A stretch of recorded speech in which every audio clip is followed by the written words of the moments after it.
Speaking of Star Wars, Yes, we have 4 TV shows to review we do. this week, and one of them is a Star Wars show. This is accurate. Yep. Should we start with that? Well, let's do it. I say we do Okay. it. We'll do it live. Let's do it live. Yeah, no, we won't do it live. Andor, the Star Wars series starring Diego Luna as Cassian Andor, reprising his role from Rogue One, the 4th episode this week, in which he is introduced to a band of rebel fighters planning to take the payroll from a Imperial garrison, and he is put onto this by Stellan Skarsgård's character Luthen Rael. He meets this other band of miscreants who are involved in this plot to overthrow this garrison. But meanwhile, we also see the fallout from the poorly handled investigation by the security team. And now on the planet that Andor was previously inhabiting, there's an Imperial garrison being set up permanently.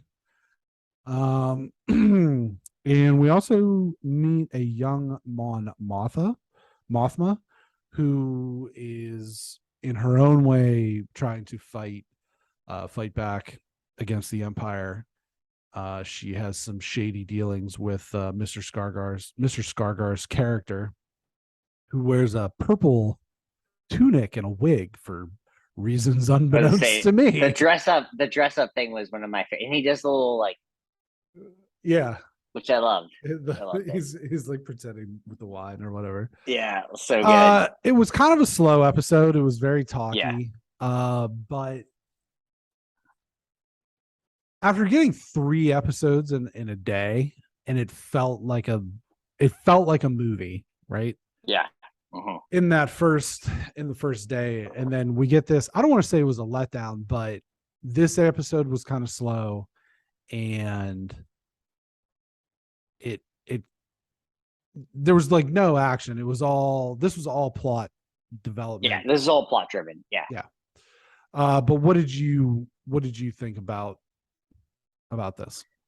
So my first thought was, I'm so happy it wasn't 3 episodes at first. I thought that. And then because nothing built up, I would say nothing happened. That is not what I will say. Things happened. It was just all talking happened. But we hit the Skarsgård dress up scene. That was my main note. But my other note is how much Diego Luna, where he has like the drug rug on. Yeah. The poncho. Yeah. And the wind's blowing. I was like, is this Paul McCartney in Wings? And I just wanted to keep hearing like Band on the Run. Because first off, that's perfect for what's happening. And Band on the Run would be the perfect song for this show. It seriously would be. And so I couldn't get past that.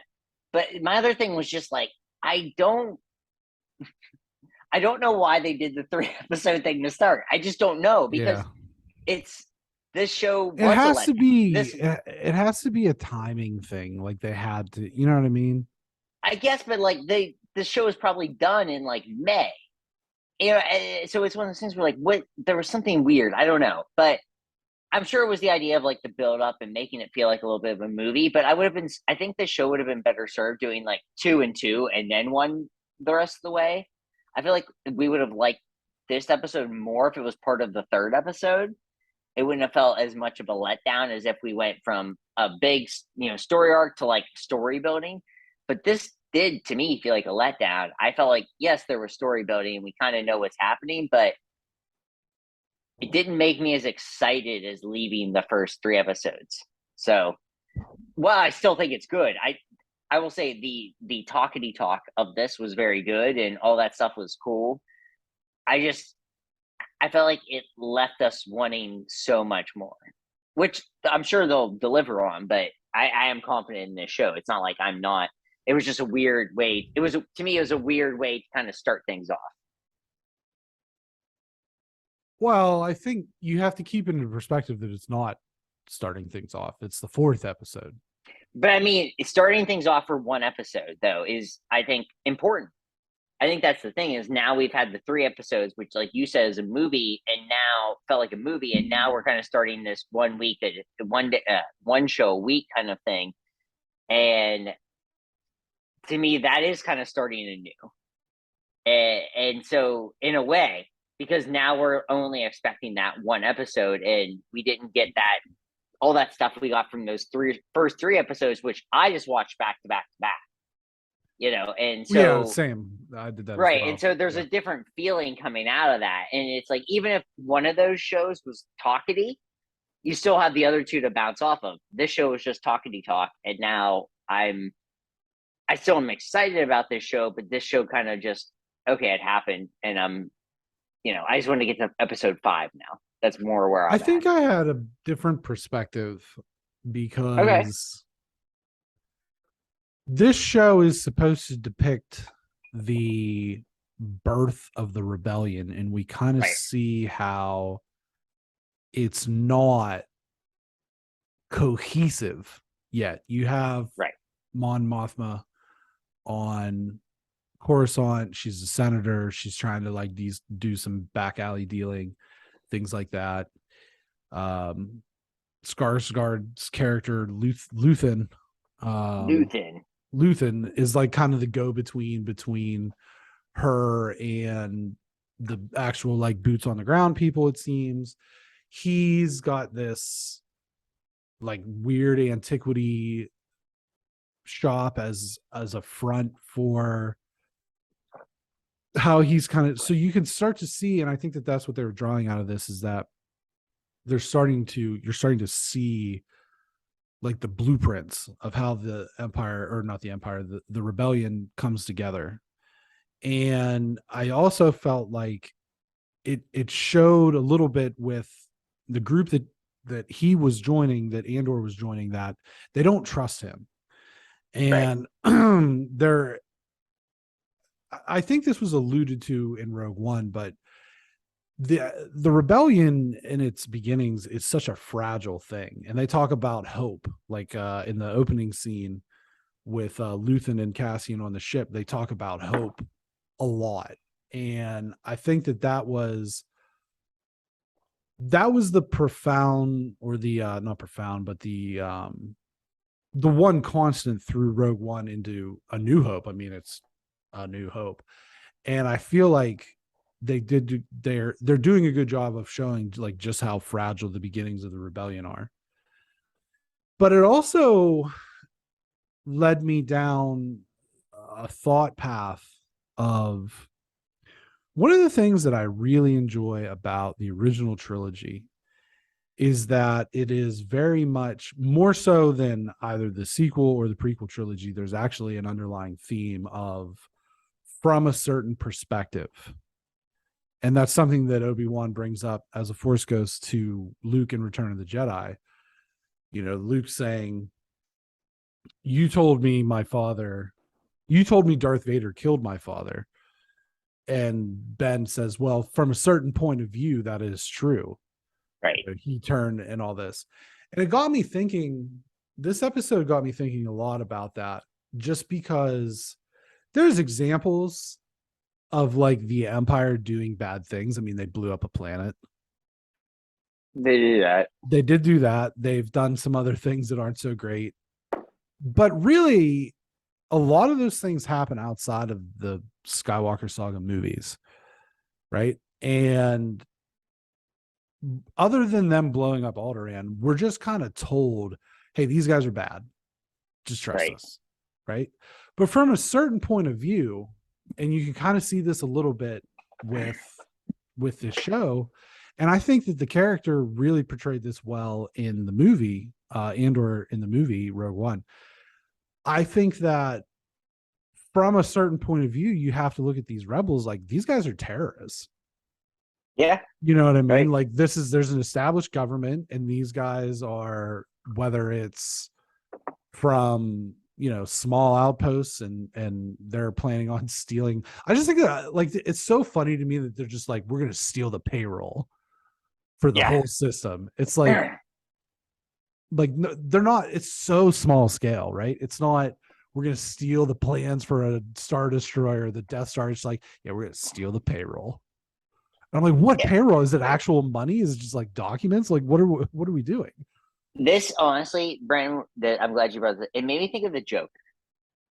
The Walking Just Phoenix. Joker as a no, Oh, just okay. Joker as a villain. Okay. All his stuff is pretty low thing. It's not like an MCU thing where like planets are at risk. Right. Right. It's Yeah. it's that he just wants to take It's money just from rich people low stakes. and then he burns the money because he doesn't Yeah. give a crap. Like he just doesn't want rich people. He doesn't want the money. But it's this idea, and this is the thing is there's a reason why people dress up as Darth Vader for Halloween. If Darth Vader was truly just pure evil and pure, you could not look at him as anything other than, let's say the devil. And I know people dress up as the devil for Halloween, but you know what I mean? Where it's like, this is just pure, like awful evil, and there's nothing. But there is a redeeming part to Darth Vader. Right. There is a redeeming part to. There is a redeeming part to the dark side. There really is because, like you said, Brendan, they're not this is not. I know people have related the dark side to Nazi Germany, but it is not that. And to say that is insane. And to I say don't. that Well, is I not don't under. think that's insane. I don't think that's insane at all. Especially like the Well, I first think. order. I think Well, the I first think in order more compares to like the the Third Reich. idea to me on that is though is the way that people look at it is they kind of look at it as like a laissez-faire thing, and not in the idea that it's like this was real and this isn't like. And I think Yeah. that I don't like comparisons like that. That's honestly something I don't like. But what I will say is that there's, like I said, there's a reason why people dress up as like the Joker because there is something about the Joker in the comic books. Now he does some really ridiculous things in the comic books and in the movies that are actually absurd. But the main storyline of the Joker is that he is just doesn't like rich people. Like that's really his thing is that he was put away or he was and so he goes insane from probably an abusive parent. We don't really ever know the real storyline. And then he just wants to take money away from banks and rich people. And Darth Vader is someone that was just like, hey, this is, we're not really doing the right thing. And so we need to correct the system in a way. And so I understand this thing. Like Andor is almost like it's weird. It's weird to say this. Andor is almost like a perfect character for Star Wars. And it took us this long to really get to somewhere like this where he sees both sides of it. And both sides Yeah. have flaws. I think Well, both sides have flaws. I don't think it's necessarily that he sees both sides of it. Is I feel like in the movies, the original trilogy, that the rebellion is projected as this very white hat. We're the good guys. We're struggling Yeah. against this evil thing, and the Empire is painted as this evil entity. But you're never outside of them destroying Alderaan, which I get it. It's a big one, Yeah. right? It's a big one. It's a big one. Extra big But boy. we're really not shown. Like at the beginning, before the Alderaan thing even happens, like Luke's having the conversation with Obi-Wan. It's like, oh, I hate the rebellion. It's like, well, why? Because what has the rebellion done, or what has the Empire done to you?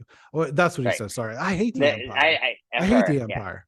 It's like, well, for what? What did they do to you? Do you feel repressed by them? And so you get like, I look at it as, this is kind of like the rebellion from a certain point of view. You could look at them as this sort of radicalized terrorist group. And I know that maybe that's reading into the tea leaves a little bit too deeply, but I think that, like you said, this is the perfect character because he's not that white hat guy. He's an ends justify the means kind of guy. And I think that the reason that this works so well is also the reason that like the Mandalorian worked so well. The original season is like he has no loyalty. No allegiance. He's no allegiances. He's just out for him, right? And then he gets the kid. He's loyal to the kid. Right. But I think this is what Star Wars needs, because 100%. it's not, there are shades of gray in everything. There's not like no one can be truly good or truly evil in these things. And I think you see that with like, you know, certain MCU villains. I mean, we've said about Thanos, it's like, he's crazy, but I kind of get it. You know what I mean? Yeah. And so there are those sort of shades of gray. And I think that this show is doing a good job. Now, with that being said, I fully expect the 5th episode to be super action packed, because they're going I'm not into worried this about thing. this show. I'm not worried about this show. They are stealing that payroll. They are stealing that payroll. It's like Butch Cassidy and the Sundance Kid or something. It is. Yep. Which, by the way, did you see that there's going to be an Amazon Prime show? Butch is going to be called Butch and Sundance. I did. And the guy from Bridgerton's going to play Sundance. I did. Yep. And that's all I have to say about it. Yeah. That's all I have to say. What are your thoughts on moving forward? Obviously. Oh, I still think this show is going to be great. I really do. I still like the aesthetic of everything. It was just one of those things where if I could go back, and maybe I will, I probably won't because there's so much other stuff we have to do, but I would like to watch the first 2 episodes in like an episode for me, and then watch the second 2 episodes. And I feel like I would look differently at them. Sure. I really would. I think it was just, like you said, we both watched the first episode as a movie, or the first 3 episodes as a movie, and that just changes things. So no, I think this, I agree with you. 5th episode, I think is going to be like super compelling, actiony, all that good stuff. I still think this show can have, I don't think it can be The Mandalorian, because why would I do that? Why would I put that kind of pressure on a show like this? Because The Mandalorian is a show that is nearly perfect, and probably in Star Wars vision actually is perfect. So I still think it's a great show and has potential to be absolutely amazing. What about you, Brandon? Yeah, I mean, I have no concerns about this moving forward. I mean, it's I think it's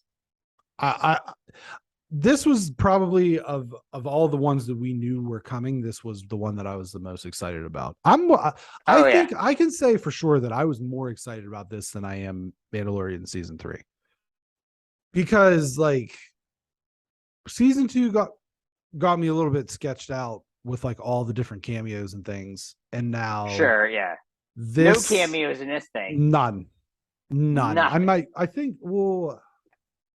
I forget. Well, the Saw Gerrera, we'll see him. I mean, he's from Clone Wars and he was in Rogue One. But that's not a cameo. Like, that's not Luke Skywalker popping up. No, that's a character who makes sense within the. It's not going to feel forced. It's not going to feel forced, basically. With the Force. No pun intended. So, but also pun intended. No, I can't wait for the next episode. This was the one that on Tuesday, when you texted me on Tuesday, I was like, oh shit, I thought it was Wednesday and I missed this. Yeah. Because this is the show that I'm right now looking forward to the most of everything that we're watching. Oh yeah. Yeah. Same for me. We'll move on. We will move on.